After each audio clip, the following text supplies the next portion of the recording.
Nofaranana tamin'ny fomba ofisialy ny alakamisy 17 martsa 2024 tao Ampefy ny fandaharan'asa prospéré ho an'ny faritra Itasy sy Bonglava. Fandaharan'asa teo ambany fiahin'ny Ministeran'ny Fambolena sy ny Fiompiana izay novatsiny ny fitavola. 14 taona no niasan'ny fandaharan'asa tao amin'ny faritra Itasy ary 9 taona tao amin'ny faritra Bonglava. Tratra ny tanjona tamin'ny ankapobeny satria nitombony vokatry ny mpamokatra ary niatsara ny farim-piainan'izy ireo. Toana maro no nentin'ny fandaharan'asa prospéré tao anatin'izany. Raha fitinana ny zava-bita tena ivena fa misongadina ho an'ireo faritra ireo dia voalohany aloha ny fametrahana lasitra fiariana izay mamaly ny filantsena tamin'ny alalan'ny fampivadiana ry vondron'ny mpamokatra sy mpandraharaharabarotra.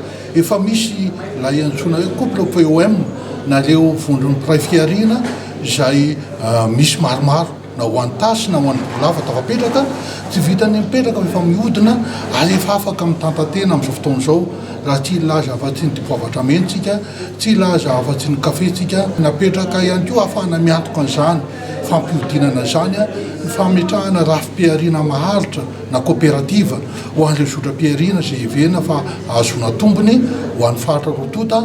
Efa misy kooperativa hoy isika any amin'ny 50 any mihodina izay entina hamaly ny filantsena ary ivenina fa ireo rafitra mpandova izay misy anaky-efatra raha ty amin'ny faritra Itasy Bonglava no ivenina fa hanohy hanamafy olona izany.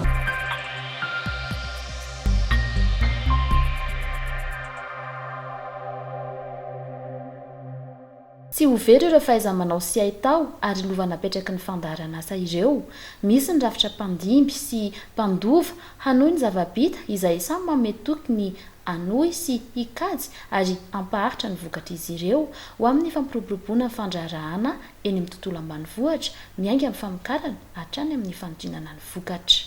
Anisan'ny fanamby izay apetraky ny ekipa no izy mamiratra dia ny hanohy sy hampiroborobo ny tetikasa fanohitra eto amin'ny faritra Itasy mba hampitombo bebe kokoa ny volamiditra ho an'ireo tatsampisitraka ary indrindra ihany koa ny hampivelatra ireo sy ampiarina maro izay misy eto amin'ny faritra Itasy. Maromaro ny rompiarina izay ho ampiroborobory eto amin'ny faritra io ny asa tanana, eo ihany koa ny sehampamokarana kafe, ny katsaka indrindra ary ny mananasy sy ny fanodinana samihafa satria ireo no efa ahitana lalam-barotra maharitra ary ny fiaraha-miasa amin'ireo mpandraharaharabarotra izay mbola ao anatin'ny fanentanana ny fantarana izany mampitombo bebe ny isan'ireo mpitsitraka eto amin'ny voafaritra izahay.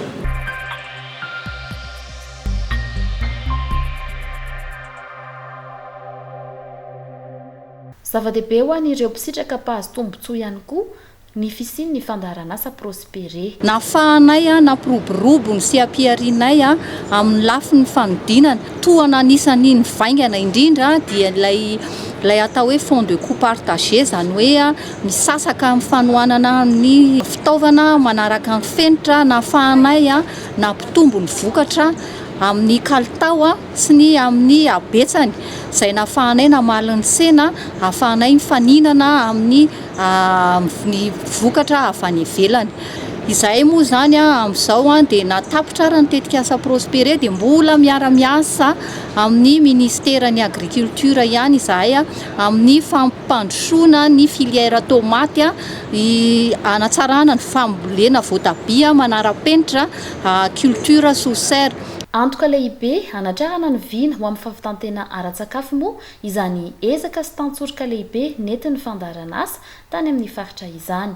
Vokatry ny fiaraha-miasa lehibe teo amin'ny fitaleovam-paritry ny fambolena sy ny fiompiana Itasy sy Bonglava izay nanome toky ary manana andraikitra lehibe hanohy ny asa fampivelarana ny sehatr'asa fiariana ireo vondron'ny mpamokatra sy ny fanohanana an'ireo rafitra mpandimby ireo hatrany.